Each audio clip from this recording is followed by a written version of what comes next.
네,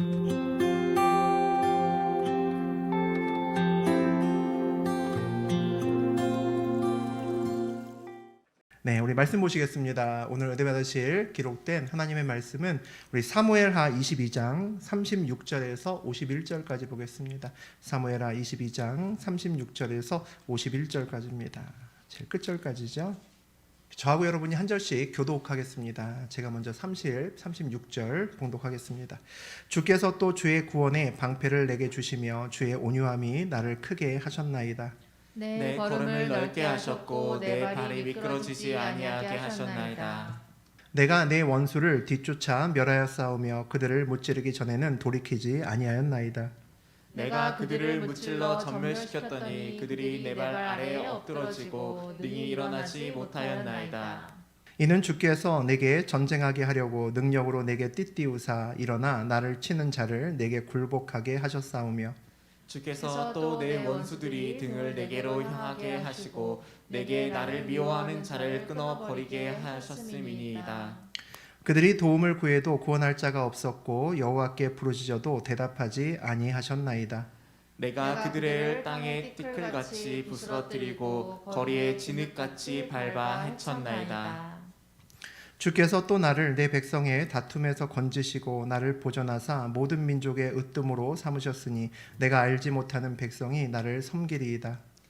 이방인들이 내게 굴복하며 그들이 내 소문을 귀로 듣고 곧 내게 순복하리로다. 이방인들이 쇠약하여 그들의 견고한 곳에서 떨며 나오리로다. 여호와의 사심을 두고 나의 반석을 찬송하며 내 구원의 반석이신 하나님을 높일지로다. 이 하나님이 나를 위하여 보복하시고 민족들이 내게 복종하게 하시며 나를 원수들에게서 이끌어내시며 나를 대적하는 자 위에 나를 높이시고 나를 강포한 자에게서 건지시는도다. 이러므로 여호와여 내가 모든 민족 중에서 주께 감사하며 주의 이름을 찬양하리이다. 여호와께서 그의 왕에게 큰 구원을 주시며 기름 부음 받은 자에게 인자를 베푸시며 영원하시도록 다윗과 그 후손에게로다 하였더라. 하나님 말씀입니다. 아멘. 네, 우리 사무엘하 22장 오늘 이제 세 번째 시간입니다. 우리 마지막 36절에서 51절까지 함께 봤습니다. 우리 그 내용 중심으로 줄을 잘 서야 성공한다. 줄을 잘 서야 성공한다라는 제목으로 우리 함께 은혜 나누겠습니다. 다윗의 유언과도 같은 시가 사무엘하 22장입니다. 22장이 상당히 길죠. 그의 유언에 할 말들이 많이 있기 때문에 또 그의 시가 길어졌던 것 같습니다. 오늘은 그 마지막 부분이죠. 그동안 다윗의 노래에도 계속해서 하나님이 계속해서 등장했지만 오늘 시에도 역시 우리가 방금 전에 읽었지만 하나님이 계속 나오는 것 같습니다. 오늘은 다윗이 어떤 하나님을 노래할까라는 궁금증이 있고 또 우리가 어떤 유언과 같은 노래를 한다면 그 마지막이 어떻게 끝날까가 또 중요하잖아요. 우리 인생길에서 우리가 이 인생길을 쭉 정리한다면 마지막에 가장 키워드가 되는 말을 마지막에 넣었을 겁니다. 다윗이 그의 인생길의 마지막을 어떻게 또 이야기하는지 또 궁금합니다. 그것에 대한 것을 함께 나누면서 우리 은혜 받겠습니다. 36절과 우리 37절 두 절 다시 한번 읽어봅니다. 주께서 또 주의 구원의 방패를 내게 주시며 주의 온유함이 나를 크게 하셨나이다. 내 걸음을 넓게 하셨고 내 발이 미끄러지지 아니하게 하셨나이다. 다윗은 하나님이 나의 방패였습니다 라고 그렇게 고백합니다. 하나님은 사울이 그 많은 창을 다윗에게 던졌거든요. 근데 그 다윗이 그 창을 모두 다 피할 수 있게 도우셨습니다. 아마 다윗이 처음 사울이 자기에게 창을 던졌을 때는 죽는 줄 알았을 겁니다. 죽는 줄 알았는데 그 창이 눈이 먼 것처럼 자기를 피해갔을 때 야, 내가 운이 좋았구나, 이번은 정말 다행이네 라고 생각했겠죠. 그런데 다음에 던지는 창도 역시 피해가고 그 다음에 던지는 창도 역시 피해가니까 무슨 생각이 들었을까요? 이 뭔가 있네 라는 생각이 들었을 겁니다. 왜 자꾸 창이 나를 피해가지? 라는 생각이 들었겠죠. 그러다가 점점 담대해지기 시작했을 겁니다. 왜냐하면 그 피해가는 것이 내가 능력이 좋아서가 아니라 무엇이 있는데 그 무엇이 하나님이라는 것을 그가 점점 뚜렷하게 알게 되었기 때문입니다. 그가 또 뭐라고 오늘 고백을 하냐면 주의 온유함이 나를 크게 하셨나이다 라고 이야기를 합니다. 주께서 나를 온전하게 지키심으로 내가 담대해졌다라는 표현입니다. 우연이라고 생각하는 사람은 우연이 반복돼도 재수가 좋아라고 이야기를 해도 안심하지 못합니다. 창을 던져서 피할 확률은 20%밖에 80%밖에 안 된다라고 하고 맞을 확률이 80%면 내가 3번을 연속으로 피했다 하더라도 4번째 역시 내가 창에 맞을 확률은 80% 똑같이 남아 있습니다. 수학은 똑같죠. 내가 앞에 아무리 많이 피했어도 내가 계속해서 창 앞에 선다면 80%의 확률로 그 창을 맞을 확률에 내 몸을 던져야 되기 때문입니다. 그러니까 운이 좋다고 하더라도 늘 불안하고 힘든 인생길이 될 수밖에 없죠. 그런데 인생에서 하나님이 개입하셨다는 건 뭘까요? 확률에서 벗어났다는 겁니다. 하나님이 개입하셨다는 것은 우리 인생길이 확률 게임이 아니게 되었다는 거죠. 내 인생이 더 이상 확률로서 정해지는 것이 아니다라는 겁니다.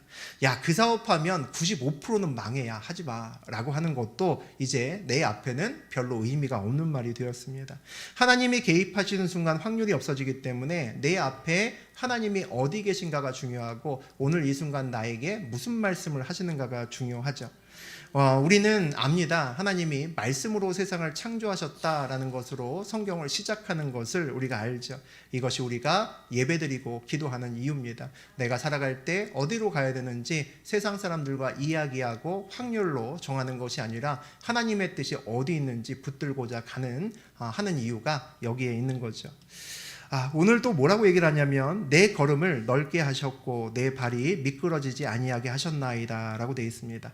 우리가 상황에 쫄면 적에 쫄면 다리에 힘이 풀리죠. 그럼 비틀거립니다. 그러면 평상시 같았으면 걸려 넘어지지 않았을 텐데 비틀거리고 다리에 힘이 풀리면 우리 산에 올라가도 내려올 때도 작은 돌뿌리에만 슬쩍 해도 넘어지게 되어 있습니다. 질에 겁을 먹기 때문이죠. 질에 겁을 먹으면 장애물 없어도 내 다리에도 내가 걸려서 넘어질 수도 있습니다.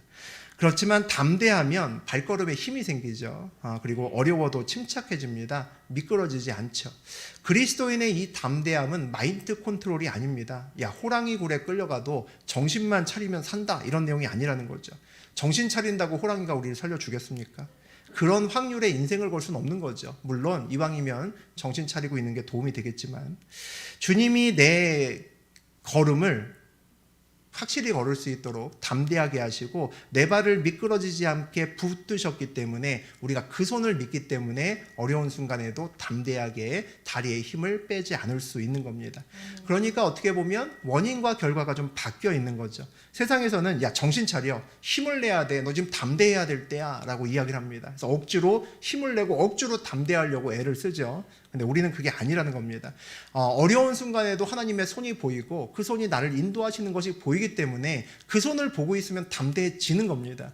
그래서 우리는 항상 어려울 때 상황이 아니라 그 상황 속에서 나를 이끌어가는 주님의 손길을 보는 겁니다. 그 손을 보는 사람은 담대함을 잃지 않을 수 있다는 거죠. 이게 그리스도인의 삶이고 우리가 어려운 때에도 삶의 열을 잃지 않는 이유가 됩니다.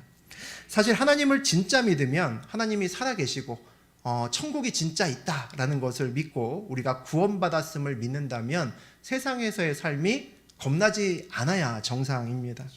천국을 믿고 구원을 믿는다는 것은 무슨 얘기입니까? 죽음이 두렵지 않다는 얘기입니다. 죽어도 내가 돌아갈 곳이 있고 이곳보다 더 좋은 곳으로 간다는 것을 믿는다라는 거죠.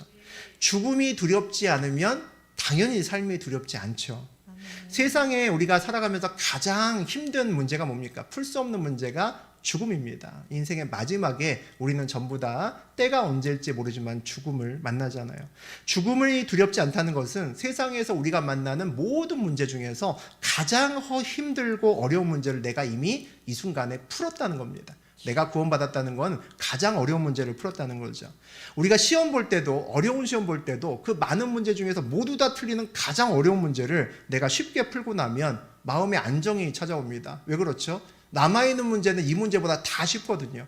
그리고 남들은 이 한 문제 갖고 끙끙 오랜 시간 앓는데 나는 이 문제를 쉽게 풀어냈으니 나머지 시간은 이것보다 더 쉬운 문제들을 하나하나씩 여유 있게 풀어가면 되기 때문입니다. 더 이상 시간도 모자르지 않는 거죠. 이것이 참된 그리스도인이 삶을 사는 방법입니다. 가장 어려운 문제를 먼저 풀어놓고 사는 인생길이고 이것이 먼저 구원받은 자의 삶이라는 거죠. 네, 우리 38절과 39절 읽습니다. 내가 내 원수를 뒤쫓아 멸하였사오며 그들을 무찌르기 전에는 돌이키지 아니하였나이다. 내가 그들을 무찔러 전멸시켰더니 그들이 내 발 아래에 엎드러지고 능히 일어나지 못하였나이다. 담대한 마음을 주시면 그 다음에 이제 적이 이제 두렵지 않아집니다. 다윗이 골리앗 앞에 뛰어나갈 수 있었던 이유도 이와 같죠. 이전에는 적이 쫄아서 걸음도 잘 못 걷고 실족하고 미끄러지고 막 그랬었는데 오늘 어떤 모습을 보입니까? 적을 끝까지 쫓아가서 그를 멸했다라는 내용이 나옵니다. 인생이 역전하게 된 거죠. 다리가 후들거렸는데 이제 그 후들거리는 다리가 아니라 담대한 마음을 가지고 오히려 적을 쫓아가는 그런 모습을 보입니다. 나를 떨게 했던 대적이 이제 어떻게 됩니까? 본문을 보니까 내 앞에서 엎드러지고 다시는 일어나지 못했다라고 기록되어 있습니다. 이유는 뭘까요? 이제 다윗의 눈에 하나님이 명확히 보이기 때문일 겁니다. 싸움을 못하는 아이가 있는데 아빠가 옆에 있으면, 아빠가 키도 크고 훨씬 힘 좋은 아빠가 있으면 그 앞에 있는 일진 아이가 별로 무섭지 않습니다. 나 혼자 있을 땐 무섭지만 아빠가 뒤에 있으면 하나도 안 무섭다는 거죠. 내가 여차해서 조금 밀릴 것 같으면 우리 아빠가 뛰어올 것을 믿기 때문에 일진 아이가 앞에 있어도 그 아이에게 시비를 걸 수 있습니다. 반대로 내 앞에 있는 적은 평상시에 나한테 막 눈을 부라리고 막 내 앞에서 폼 잡던 애가 내 뒤에 아빠가 있는 순간 그 아이가 쫄아버립니다. 뭐라고 못하죠. 삶에서 하나님의 손이 느껴질 만큼 힘이 날 때가 없습니다. 큰 아빠를 내 뒤에 내가 두고 인생을 살아가는 것과 같기 때문이죠. 어려워도 하나님의 인도하심이 느껴지면 신이 납니다. 상황이 더 어려워져도 우리는 소망을 잃지 않습니다. 오히려 기대할 수 있죠. 하나님이 이 상황을 어떻게 역전시킬 수 있을 것인가를 기대합니다. 그 기대는 허무맹랑한 기대가 아니라 우리의 삶에서 나를 인도하시는 주님을 내가 보고 느낄 수 있을 때 우리는 담대하게 그 길을 걸어갈 수 있습니다. 40절과 41절 보겠습니다. 이는 주께서 내게 전쟁하게 하려고 능력으로 내게 띠띠우사 일어나 나를 치는 자를 내게 굴복하게 하셨사오며 주께서 또 내 원수들이 등을 내게로 향하게 하시고 내게 나를 미워하는 자를 끊어버리게 하셨음입니다.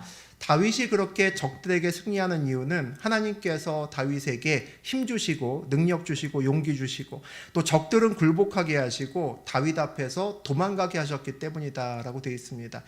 나를 미워하는 자를 끊어버리셨어 라고 그렇게 고백하죠. 잘 보니까 무슨 생각이 듭니까? 다윗이 한 일이 별로 없네 라는 그런 생각이 들죠. 세상에서의 성공 스토리들이 있습니다. 유명한 프로그램에 나와서 성공한 사람들이 자기의 이야기들을 합니다. 또 교회에서도 좀 있으면 우리 11월 달에 우리 그 다니엘 기도에서도 많은 사람들이 나와서 간증을 할 겁니다. 성공 스토리와는 달리, 세상의 성공 스토리와는 달리 간증이 우리에게 힘이 되는 이유가 뭘까요? 세상의 간증과 세상의 성공 스토리와 교회 내의 간증에 결정적인 차이가 있습니다. 세상의 성공 스토리는 내가 열심히 했다니 성공했다라는 이야기로 되어 있습니다. 내가 정말 힘들었고 죽을 것 같았는데 그럼에도 불구하고 내가 시리에 빠지지 않고 그럼에도 불구하고 내가 불끈 다시 주먹 쥐고 아무것도 없었던 데서 내가 그렇게 했어. 그러니까 야 하늘도 날 돕더라. 뭐 이런 식의 이야기입니다. 그래서 내가 이 자리에 섰어. 무슨 얘기입니까? 너도 그 자리에서 나처럼 될 수 있으니까 힘내서 일해라고 하는 겁니다. 간증은 뭡니까? 주님 때문에 성공했다는 겁니다. 나와 너와 같은데 나 정말 별 볼 일 없는데 하나님 때문에 내가 성공했다는 거죠. 그러니까 너도 네 인생길을 주님께 맡겨라 라고 하는 것이 간증입니다. 뭐가 우리에게 더 힘이 날까요? 당연히 간증입니다. 성공한 사람들의 이야기를 들으면 숨이 막힙니다. 야, 저런 상황에서 저렇게 일해야 되는구나 라는 생각이 우리에게 들죠. 오늘 다윗의 인생길을 보니까 다윗이 별로 한 일이 없네 라는 느낌이 듭니다. 무슨 생각이 듭니까? 나도 할 수 있겠다라는 생각이 든다는 거죠. 이게 간증의 힘입니다. 남의 성공 스토리를 들으면 우리 마음에 어떤 생각이 드냐면 네 상황과 그래도 내 상황은 달라라고 생각합니다. 네 상황은 그렇지만 나는 너보다 이런 부분이 모자라기 때문에 나는 너처럼 해도 안 돼 라고 거의 대부분의 사람이 생각합니다. 한두 번 들을 땐 힘이 되지만 여러 사람이 성공 스토리를 이야기하면 짜증이 나기 시작합니다. 그런데 간증은 그렇지 않습니다. 간증은 들으면 나도 된다라는 생각이 듭니다. 왜냐하면 나보다 못한 사람이 나보다 낫게 되어 있는데 그 사람의 능력과 힘 때문에 그렇게 성공한 것이 아니기 때문입니다. 이게 간증의 힘이죠. 나 때문이 아니라 하나님 때문에 성공했기 때문에 비전과 꿈이 생기는 겁니다. 능력이 뛰어나서가 아니라 정말 노력 많이 해서가 아니라 운이 좋아서가 아니라 하나님께 잘 빌붙어 있었더니 승리했더라라고 하는 것이 사실 대부분의 간증의 성공 스토리입니다. 그러니까 나도 되겠다는 거죠. 뭐만 있으면, 믿음만 있으면 나도 되겠다는 겁니다. 그러니까 나도 되겠구나. 뭐만 있으면, 순종만 있으면 나도 되겠구나라고 생각할 수 있습니다. 그러니까 간증은 내 자랑이 아니라 하나님의 자랑이 됩니다. 너도 하나님 때문에 너도 승리할 수 있어라는 거죠. 요즘에 영어인가 이렇게 프로그램에 선전 많이 하죠. 야, 너도 할 수 있어 그러잖아요. 그죠?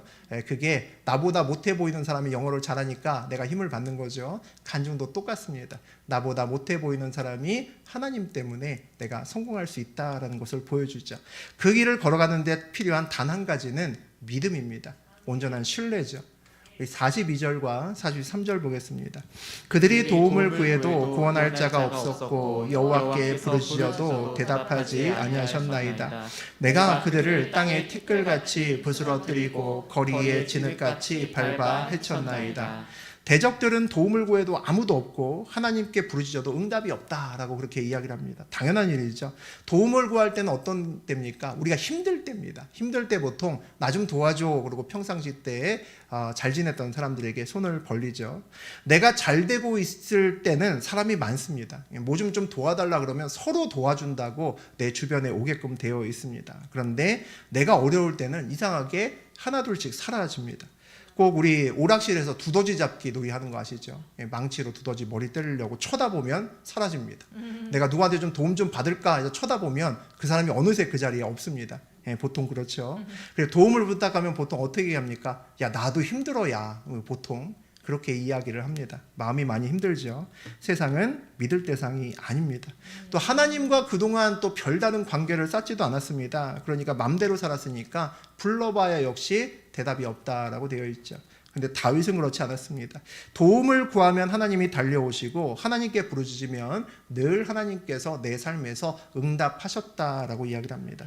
무슨 얘기죠? 하나님은 늘 내 편이란 이야기고 하나님은 내 아버지다라는 이야기죠. 그리스도인의 가장 큰 힘은 하나님이 내 편이라는 겁니다. 제가 어렸을 때 운동회 때 그런 노래를 많이 불렀습니다. 여러분 불렀는지 모르겠는데 싸워라 싸워라 이기는 편 우리 편, 저 그런 노래 많이 불렀거든요. 근데 그 옛날에 어렸을 때는 농담으로 부르는 거죠. 이기는 편 우리 편이면 다 좋게요. 근데 그렇지 않잖아요. 100팀 총팀 나눠서 하면 내 편이 이겨야 되는 거죠. 근데 그렇게 노래를 불렀습니다. 그런데 그렇게 인생을 살 수 있으면 진짜 좋겠죠. 이기는 편이 내 편 되면 나는 항상 이기고 지지 않는 인생길을 살 수 있잖아요. 그런데 그리스도인으로 산다는 것이 어찌하면 그런 것 아닌가 싶습니다. 나는 여호와 이름을 부르면 하나님이 응답하신다는 거죠. 대적은 불러도 화목차사입니다. 나는 하나님의 자녀고 하나님은 내 아버지죠. 하나님이 내 편이잖아요. 그러면 전쟁에서 우리가 온전히 승리할 수밖에 없는 이기는 편 위에 항상 내가 같이 서 있다는 거죠. 물론 내가 내 맘대로 하면서 하나님 부른다고 하나님이 뭐 지니처럼 요술램프의 요정처럼 와서 내 일을 도와주는 것은 아닙니다. 사실 하나님이 내 편이라고 하는 정확한 의미는 내가 하나님의 편입니다 라고 반대로 고백하는 거죠. 하나님의 살아계심을 알고 우리의 믿음이 커지면 하나님의 뜻이 보입니다. 형통한 길이 어디 있는지 보인다는 거죠. 이것이 그리스도인이 형통한 비결입니다. 이 길과 저 길 중에서 형통한 길이 어디 있는 길을 있음을 내가 눈으로 볼 수 있으면 그 길을 걸어가면 됩니다. 그때 필요한 것은 믿음과 신뢰만 필요할 뿐이죠. 44절에서 46절 보겠습니다. 주께서 또 나를 내 백성의 다툼에서 건지시고 나를 보전하사 모든 민족의 으뜸으로 삼으셨으니 내가 알지 못하는 백성이 나를 섬기리이다. 이방인들이 내게 굴복하며 그들이 내 소문을 귀로 듣고 곧 내게 순복하리로다. 이방인들이 쇠약하여 그들의 견고한 곳에서 떨며 나오리로다. 다윗은 정말 고생 많이 한 사람입니다. 우리가 사무엘서를 통해서 다윗의 일생을 계속 나누었죠. 그런데 하나님께서는 그가 고생한 것보다 훨씬 더 많은 복을 다윗에게 주셨음도 우리가 알 수 있습니다. 왕으로도 올려주셨지만 왕으로 올린 다음에도 이후에도 가는 곳마다 전쟁에서 승리하게 하셨고 오늘 나와 있는 것처럼 주변 모든 나라들이 다윗에게 머리 숙이게 하셨습니다. 가장 모든 민족 중에 가장 높은 자리를 다윗에게 내주셨죠. 모든 사람이 알지 못하는 백성까지도 다윗을 다 알고 순종하게 하셨습니다. 우리가 인생길에서 하나님과 함께 걷는 길은 깊은 고생이 있다면 그 고생의 깊이만큼 그것을 다 갚을 만큼 큰 영광이 반드시 우리의 인생길에 기다리고 있습니다. 그래서 하나님이 크게 쓰시는 사람은 그 고난의 깊이도 일반적으로 큽니다. 우리가 하나님께 크게 쓰임 받고 싶고 고난은 아주 조금만 얕게 살짝쿵만 건너가고 싶은데 그런 경우는 사실 많이 없는 것 같습니다. 또 그것이 또 지나놓고 보면 그 이유가 또 이해가 되기도 합니다. 고난을 지나지 않고 하나님을 깊이 만날 수 있는 방법은 사실 별로 없습니다. 우리가 인생 걸어가면서 하나님을 깊이 만났어, 나 이때 진짜 하나님이 살아계심을 피부로 느꼈어 라고 하는 때는 보통 내가 어려웠을 때입니다. 고난을 지나지 않고 또 나의 모난 곳이 다듬어질 수 있는 방법도 사실 별로 없는 것 같습니다. 대부분의 사람들은 어려울 때 빛이 되는 주님을 만납니다. 내 주변에 가짜 빛들이 굉장히 많거든요. 내가 진짜야 하는 애들이 되게 많습니다. 그 빛들이 빛을 잃어야 어떤 빛이 참빛인지 우리가 알 수 있습니다. 내가 믿음의 눈을 진작부터 믿음의 눈을 뜨고 있으면 여러 가지 빛들이 있어도 저게 참빛이구나 라고 붙들고 따라갈 수 있지만, 우리가 믿음의 눈이 감겨져 있을 때는 다 그 빛이 그 빛 같거든요. 어느 빛이 진짜 빛인지 잘 모릅니다. 그럼 가짜 빛들이 빛을 잃어버리는 순간이 언제입니까? 보통 우리가 고난 중에 있을 때입니다. 이거 다 가짜였구나 라는 것이 드러나게 되면 그럼에도 불구하고 빛을 잃지 않는 하나의 빛이 있습니다. 그 빛을 참빛이라고 부를 수 있고 우리가 그것을 따라갈 수 있다는 거죠. 우리가 과거에 어렵지 않았다면 얼마나 기고만장할까라는 생각이 듭니다. 얼마나 우리 눈이 진짜 천장에 달려 있겠습니까? 우리 앞에 누가 함부로 감히 지나가겠습니까? 그렇죠? 저만 그런 거 아닐 겁니다. 아마 과거에 이런저런 어려움 때문에 우리 어깨 힘도 빠졌고 다리 힘도 빠졌고 적어도 주님 앞에서는 납작 엎드릴 수 있는 우리 모두가 되었죠. 47절에서 49절 보겠습니다. 여호와의 사심을 두고 나의 반석을 찬송하며 내 구원의 반석이신 하나님을 높일지로다. 이 하나님이 나를 위하여 보복하시고 민족들이 내게 복종하게 하시며 나를 원수들에게서 이끌어내시며 나를 대적하는 자 위에 나를 높이시고 나를 강포한 자에게서 건지시는도다.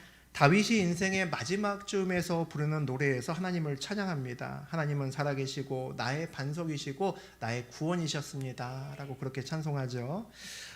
인생길은 이 살아계신 이 다윗의 하나님이죠. 나의 구원이시고 나의 산성이시고 나의 요새십니다. 이런 다윗의 하나님을 발견하는 것으로 우리 인생의 큰 전환점이 만들어집니다. 이 세상이 그냥 우연이 아니구나. 그냥 태어났다 보니까 그냥 대한민국이었고 이 세상이 그냥 어쩌다 보니까 그냥 진화론적으로 만들어진 그런 세상이 아니구나로부터 시작합니다. 하나님이 살아계시고 이 계획이 계시는구나. 이 모든 인생들과 모든 생명들을 이끌어 가시는 방향이 있구나라는 것을 알게 되면 어떤 생각이 듭니까? 내가 우연히 만들어진 것이 아니다라는 생각이 확신이 듭니다. 내가 목적이 있어서 이 땅에 태어났구나라는 것을 알게 된다는 거죠. 그러면 이제 나는 그 목적대로 살 수가 있습니다. 그것을 확인하는 것이 우리 인생의 전환점이 됩니다. 눈에 보이는 것이 다가 아니라면, 이 눈에 보이는 이 세상의 삶이 다가 아니라면 보이지 않는 이후의 삶을 위해서, 보이지 않는 하나님을 위해서, 나의 진짜 목적을 위해서 내가 무엇을 준비하고 어떻게 살아야 될까를 내가 고민할 수밖에 없죠. 그래서 하나님을 만나면 인생에 새로운 목표와 가치를 가질 수밖에 없습니다. 안 만났다면 모를까, 하나님을 만난 사람이 똑같은 세상과 같은 가치 기준을 가지고 살아갈 수는 없습니다. 그건 하나님을 만나지 못한 거죠. 더 중요한 것은 하나님이 살아계시다면 그분과 이제 내가 어떻게 관계를 맺어야 될까가 또 있습니다. 내가 대한민국에 사는데 지금 대통령이 문재인 대통령인데, 문재인 대통령이 살아있고 청와대에 있어 라고 하는 것을 내가 아는 것이 물론 의미는 있지만 그것이 내 삶에 직접적인 도움이 되지는 않습니다.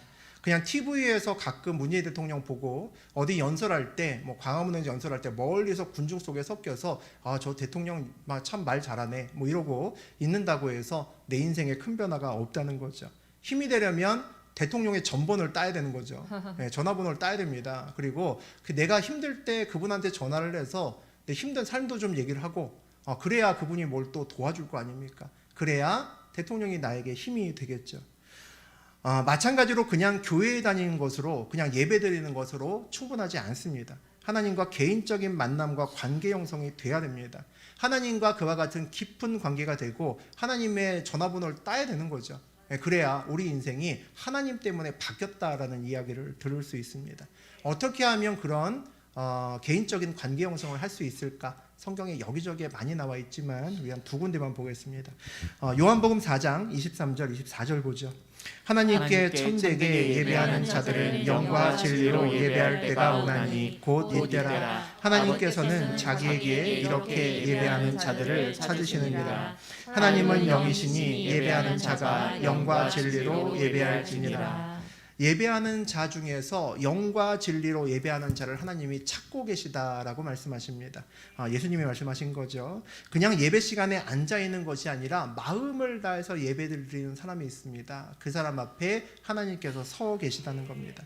하나님은 영이시다라고 되어 있습니다. 그러니까 우리의 몸이 어디 있는 것이 아니라, 우리의 돈이 어디 있는 것이 아니라 우리의 마음이 어디 있는지가 하나님의 관심사라는 겁니다. 그러니까 몸으로 예배당에 들어와서 앉아있는 것도 물론 중요하지만 우리의 마음이 정말 이 예배당 안에 있는지가 중요하다는 거죠. 내가 마음을 다해서 주님께 예배드릴 때 주님께서 내 앞에 서시고 우리가 하나님을 볼 수 있다라는 겁니다. 또 비슷한 말이 잠언 8장 17절에도 나옵니다. 같이 읽어보죠. 나를 사랑하는 자들이 나를 사랑하리며 나를 간절히 찾는 자가 나를 만날 만날 것이니라. 네, 우리 잠언 한동안 쓰셨습니다. 아마 잠언 8장 17절도 대부분 다 쓰셨을 겁니다. 나를 사랑하는 자들이 나의 사랑을 입으며 나를 간절히 찾는 자가 나를 만날 것이니라. 역시 마찬가지 이야기죠. 하나님을 사랑합니다라고 우리가 정말 마음으로 고백할 수 있다면 정말 말도 안 되는 큰 사랑을 하나님께서 우리에게 주셨다라는 것을 우리가 확신할 수 있을 겁니다. 내가 간절히 찾으면 하나님을 만날 수 있다라고 되어 있습니다. 이 이야기는 여기뿐만 아니라 성경에 여기저기 굉장히 많이 나옵니다. 우리가 하나님을 간절히 찾으면 반드시 하나님을 만난다라고 되어 있습니다. 이건 진짜인 것 같습니다. 내가 세상에서 성공하려고 애쓰는, 여러분도 성공하려고 애쓰죠. 저도 옛날에 사회생활할 때 성공하려고 참 애 많이 썼습니다. 우리가 사회생활에서 성공하려고 애쓰는 것만큼의 3분의 1, 4분의 1만 하나님을 찾으려고 애쓰면 저는 100% 하나님 다 만난다라고 생각합니다. 많은 사람들이 그렇게 이야기를 합니다. 저도 그렇게 이야기를 했습니다. 야, 나 교회 다녀도 하나님 있는지 없는지 잘 모르겠어. 제가 그러고 살았습니다. 아마 그런 분들이 분명히 있을 텐데, 지금 돌아놓고 보면 내가 하나님 만나기 위해서 얼만큼 나의 노력과 무엇을 들였는지를 다시 한번 생각해 보면 제가 하나님 만나려고 교회에 다녔을 때 그게 다였습니다. 일주일에 한 번, 주일날 단 1시간이죠. 1시간 예배 왔다 갔다 포함하면 2시간 정도 시간을 들였습니다. 일주일에 2시간 투자하고 한 1년쯤 지났는데 별 소식이 없는 겁니다. 하나님이 나에게 별로 뭐 특별하게 잘 모르겠다는 거죠. 그래서 야, 이거 예배 드려도 뭐 소용없네. 교회 다녀도 야, 하나님 만나주셨는지 안 만나주셨는지 잘 모르겠고 투덜댔습니다. 제가 그랬다는 거죠. 근데 지금 생각해 보니까 참 당황스럽다라는 생각이 듭니다. 우리가 만약에 어떤 시험, 뭐 우리 대학 입시도 마찬가지고 뭐 취업도 마찬가지고 일주일에 한 2시간 정도 내가 공부한 다음에 나 대학 떨어졌어, 막 속상해. 그럼 뭐라고 하시겠습니까? 정신 차리라고 그러겠죠. 세상의 복도 우리가 받으려면 굉장히 많은 시간을 투자하고 그것에 대해서 알아보고 노력합니다. 세상의 복과는 비교도 할 수 없는 복이잖아요. 세상이 정말 보이지 않는 세상이 있고 정말 구원을 받을 수 있고 그리고 천국과 지옥이 진짜 있다면 그것은 우리 인생을 완전히 뒤집어 엎을 만한 일이죠. 그런데 그것을 알기 위해서 내가 일주일에 1~2시간 투자하고 그 다음에 왜 하나님이 나에게 아무 말씀 안 하시냐 이렇게 투덜댄다는 것은 하나님의 문제가 있는 것이 아니라 나에게 문제가 있다는 거죠. 우리 모두가 하나님의 영적인 것을 알기 위해서는 보다 많은 시간을 투자해야 됩니다. 저도 마찬가지고 여러분도 마찬가지죠. 우리 50절, 51절 함께 읽어보겠습니다. 이러므로 여호와여, 내가 모든 민족 중에서 주께 감사하며 주의 이름을 찬양하리이다. 여호와께서 그의 왕에게 큰 구원을 주시며 기름 부음 받은 자에게 인자를 베푸시며 영원하도록 다윗과 그 후손에게로다 하였더라. 우리가 유언이나 어떤 의미 있는 노래를 한다면 그 마지막에 이제 결론 하나 정도를 넣겠죠. 오늘 다윗이 자신의 인생의 마지막을 노래하면서 마지막 즈음에 자기 인생을 노래하면서 하나님께 노래하면서 그 마지막 절이 저는 50절이라고 생각합니다. 50절이 어떻게 되어 있습니까? 모든 민족 중에서 주께 감사하며라고 또 주의 이름을 찬양합니다라고 그 노래를 마침을 하고 있습니다. 모든 민족들이 보는 앞에서 내가 하나님을 찬양하고 하나님께 감사드린다는 거죠. 우리 인생길의 마지막 쯤에 서서 내 인생길을 쭉 돌아보면서 감사할 수 있다라는 것이 참 놀라운 축복인 것 같습니다. 오늘인가요? 오늘 26일 맞죠? 오늘 그 노태우 대통령 돌아가셨죠. 그의 인생길에서 만약에 돌아가신 마지막 날에 그가 자기 인생길을 돌아보면서 어떤 생각을 했을까? 우리는 알 수 없지만 그가 어떤 말을 하고 또 생각을 하고 자기 인생길을 마무리했겠죠. 세상 눈으로 보면 물론 나쁜 일도 많이 했습니다만 가장 사람들이 좋아하는 곳에 올라갔다가 내려오신 분입니다. 가장 높은 자리에 있던 사람이죠. 우리의 인생길은 세상에서 어떻게 보느냐가 중요한 것이 아니라 인생길을 거치고 나면 내가 내 인생길을 보게끔 되어 있습니다. 자기의 인생길을 보면서 참 감사하다라고 이야기할 수 있으면 남들이 보기에는 내 인생이 성공했다 아니다라고 여러 가지 잣대로 내가 나를 보겠지만 내 인생길 끝에 내 인생길이 참 감사하다라고 느낄 수 있으면 적어도 그 인생길은 나에게 굉장히 만족한 인생길일 겁니다. 마지막에 우리의 인생길도 이렇게 감사하다라고 끝날 수 있으면 얼마나 행복할까라는 생각이 듭니다. 다윗은 자기의 인생길 마지막에 하나님 감사합니다라고 그의 인생길을 끝을 냅니다. 쉽지 않은 인생길이었죠. 그런데 감사하다라고 하는 이유가 뭐겠습니까? 참 어렵고 쉽지 않은 일 많았는데 그래도 하나님 때문에 살만했고 그래도 하나님 때문에 행복했던 시간들이었습니다 라고 고백할 수 있었기 때문에 하나님께 감사할 수 있었을 겁니다.